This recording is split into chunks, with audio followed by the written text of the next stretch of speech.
Hey everybody, Manny Talavera here. We're now on day 36, and on day 36, we're going to spend just a few minutes talking to you about developing your signature look, or what Dan Kennedy calls your costume. You could call it your persona. But essentially, what you want to do is come up with a look that people are going to see pretty much every time they see you. And you really want to create that. And it's probably going to evolve a little bit over time. I'll talk about my look and how it's evolved over time just a little bit, talk about Frank Kern's look. And the main thing that you want to think about here is that once you develop that signature look, you kind of want to look that way pretty much all the time. So you don't want to break costume, because at any given time one of your target market could ultimately see you. And so how Dan Kennedy explains it is that, if you dress kind of like I'm dressed now in the buying public, and you're at home working on your car, and you're wearing blue jeans and a t-shirt, and you have to leave to run and actually pick up a part for a car or something, you go in, you wash your hands, and you change, and you put on your costume before leaving. I'll give you another example. I'm actually running to Walmart in about 30 minutes. And the only thing that will change about this look is I won't wear the vest. I always wear the vest when I'm on camera, or a suit jacket, but I will take the vest off. Other than that, I'm going to pretty much look the same here. I can tell you I have a number of white shirts. I wear white shirts a lot with dress pants, but white shirts for whatever reason, and you'll see me in white shirts once in a while in video, but they wash my look out a little bit, and so I don't wear the white as much. But I wear many different colors of blue, and light and dark blue. And another thing you want to think about, if you're going to be creating a lot of content in front of the camera, you should probably invest in two of everything.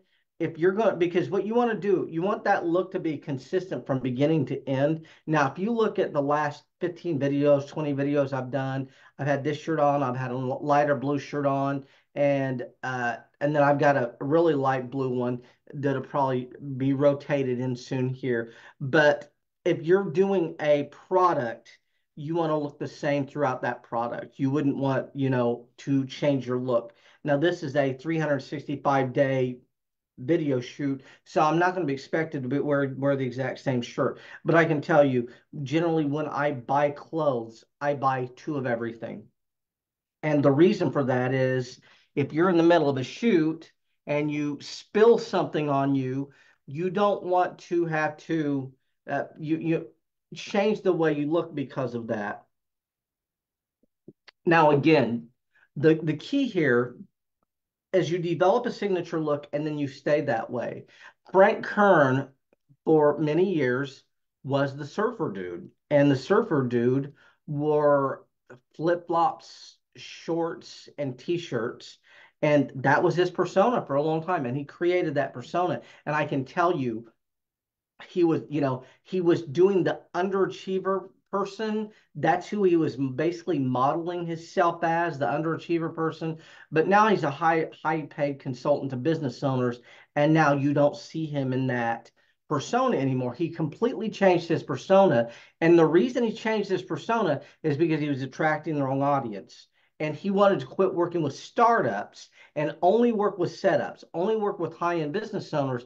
And so after he created Mass Control, and I think they did like 28 or $35 million in that launch, and you hear different numbers.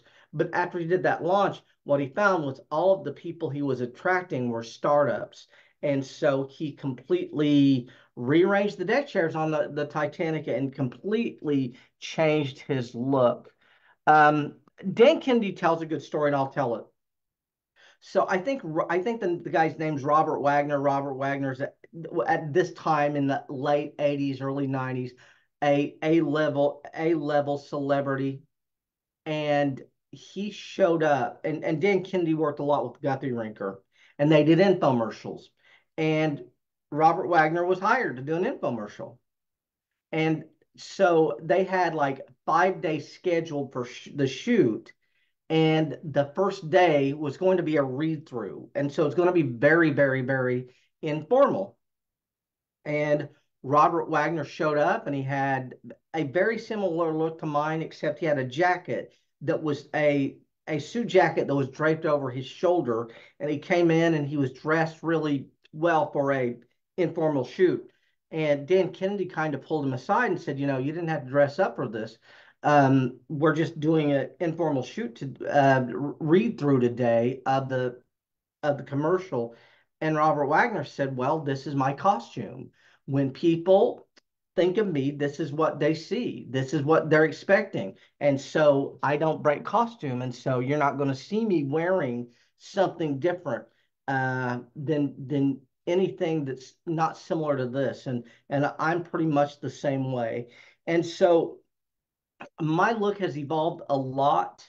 I added the vest pretty early on, and at the beginning, I wore a fedora, and I had probably probably 10 of them, 10 different fedoras, but again, duplicates. If you buy a black hat, you buy two of them. If you buy a pinstriped hat, you buy two of them. And so I had quite a few fedoras, and I liked the look.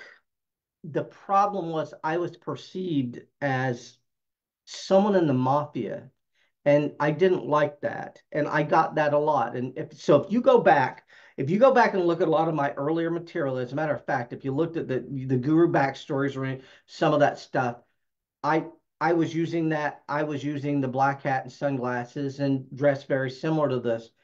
And like I said, what I was mostly getting was, mafia, underworld criminal, and that's not the look that I was going for at all. Unfortunately, I didn't my hair was very, very thin, and it was very frustrating. And so I I got hair. I changed the way I looked. Now, this is and the reason I'm talking about this is going to be a big deal here. You're not going to be happy with the way you look. You're not going to be happy with the way you sound. You're not going to be happy with the way you present. You're just not going to be happy with any of it. You got to get over all that stuff. And so what you've got to do is you got to find the look that fits you, that makes you feel like you're about something, and whatever that takes. Now, the sunglasses, and we'll walk you through this. Let's see what I got here. I'll show you some. Very interesting. I didn't realize I had this many. Okay, I've got these. I've got these. I've got these. I've got I've got these. Now, these are very, very similar to the pair that I always wear on camera. And these are extremely nice. And besides these, and we'll talk about these here in a minute, but besides these, I want to walk you through something. Rimless, rimless, and rimless at the bottom. I'm buying these for a certain look. Now, the reason I'm wearing them is different, and we're going to talk about that. But later on, we're going to get into my health issues, and I've got a metric ton of them. I have a lot of eye issues, a lot of them. The eyes aren't doing very well. I'm legally blind with correction. And to get the video to look pretty bright, fairly bright, I have two 150-watt light bulbs above me. Now, if I take these sunglasses off, there's going to be two problems. The first problem is I would not be able to read these cards very well at all. What I have is what we call a whiteout effect. It's kind of like you walking into a snowstorm. The light just kind of blinds me. And then the other issue is that in about 10 minutes, I would develop a much worse headache than I have right now. And I have a very bad headache right now. And so if I didn't wear the sunglasses, I would, I wouldn't be able to pull this off. Now, this is a pair of uh they're not designer, but Gallant Deal. I'm a huge fan of all the marketers in the marketplace, and Gallant Deal had a pair of sunglasses that looked very, very, very similar to this, and I was really, really impressed with them. And then I found out he spent $1,600 on his pair. And I can tell you, I did not spend $1,600 on these. And the other thing too is, um, if you see me outside, I've got sunglasses for in the house, and I've got sunglasses for outside the house, and they're different shades of tint based on how dark or light it is outside. And so that's another thing. And so I bought the hair, and I can tell you that took me probably, you know, the most anxiety I probably ever had in my life was having the hair done. As a matter of fact, I'll be honest with you, I bought the hair right after my heart attack, and I didn't do anything with it. So it was in a box, literally, for 8 or 9 months. It might have even been a year, and that's how long it took. But I'll be honest with you, the hat and the fedora, and what's interesting, I probably have one. I have the fedoras laying around here still. It was a good look for me, and I was happy with it. But like I said, I felt like that my perception wasn't coming off well because of the fedora. And I can tell you, I know 100% I lose a lot of money because of the sunglasses, but I'm legally blind. I have a lot eye issues, and I have to wear them. And so there's no way at all around that. And there's nothing we can do about that. But like I said, you just got to find something that makes you comfortable. And I'll be honest with you, I wasn't, when I first started doing this, I was not comfortable on camera at all.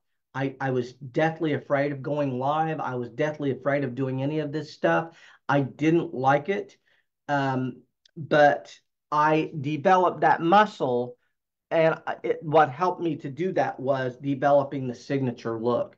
And you just really need to do that. Now, the other thing you need to think about in the signature look is, it doesn't change that much, and so it's very, very easy to get into character for yourself if your look stays the same all the time. So I had to leave and go to Walmart. I, I can't stand going to Walmart. I have everything delivered, everything comes in, but I've got to pick up medicine that they will not ship to me, or they will not bring it to me. And so the only difference in this look is I'm going to take the vest off, and I'll go out, I'll hit Walmart, I'll hit two drive-throughs. And so I just can't stress enough how important coming up with what your persona is going to be. And you just need to really do that. And then the main thing is you don't really break stride that much. Like I said, if you see me in a store, if you see me anywhere, I'm going to have the same signature look. And I'll be honest with you. Uh, Previous to marketing, I owned a pool room, and I was most people, like, I got recognized a lot, and now I get recognized all the time because I have a very, very large Newcastle group, 16, I think 16,700 or something like that. And so I get recognized everywhere I go pretty much, because the town I'm in only has like 17,500 or so. So pretty much almost everyone in the town's in the group. And then the other thing is, anytime I go live, I'm wearing the same stuff. And so that's what you want to think about. You just got to find something that fits your personality, your lifestyle, what you're wanting to convey to the marketplace. My advice to you is you generally want to dress at least one level above the people that you're selling to, as a rule of thumb. And so if they wear khakis and polo shirts, you'd want to wear dress shirts. If they wear blue jeans and t-shirts, you'd want to wear khakis and a polo. And if they wear something like this, you'd want to wear a suit and tie. And you'll see me wear ties once in a while too. And we do throw ties into the mix. But I can tell you, like I said, this look has changed over time. I'll be honest with you, I've got major, major anxiety because I've got to get the hair done again. I've got to change some things about the hair. The hair's just a little bit too long, and it's just a little unmanageable for me. I'll be honest with you, most things are unmanageable because I'm having so many health issues. And so we've got to get the hair cut. And just getting the hair cut, it sends me into an anxiety attack. I mean, I don't like doing that. As a matter of fact, because of everything that's going on, it used to be really, really cool to walk into a store or a restaurant or a doctor's office and they address you by your name and they treat you with a lot of respect. It's kind of disconcerting now. I get anxiety about that stuff. And so that it's an issue for me. But like I said, you just got to kind of you got to quickly come up with what you're going to look like in the marketplace. And like I said, you don't have to wear the same exact thing every time. Like I said, you're going to see me over time change the shirt a lot of different shades of blue. I'll wear white once in a while. Always going to be a button up though. You're not going to see me in the khaki pants and a polo, which you would see me wearing if I was playing pool or something. And that's about the only time I kind of break this outfit here. But like I said, you got to come up with that for yourself. And then, like I said, if you're going to be, if you're going to be coaching, I don't think it's as important. But if you're going to be creating content and you're going to be on camera a lot, I would buy duplicates of at least two or three of the shirts. That way, if you do have any kind of a problem, you can replace one, and you can do it very, very, very fast. And so that's what I want to think about. And I can tell you, we will discuss this a lot more. We'll give you some more insights on this as we go along. But we're going to end out of this video, and we'll see you all on the other side. And thanks a lot.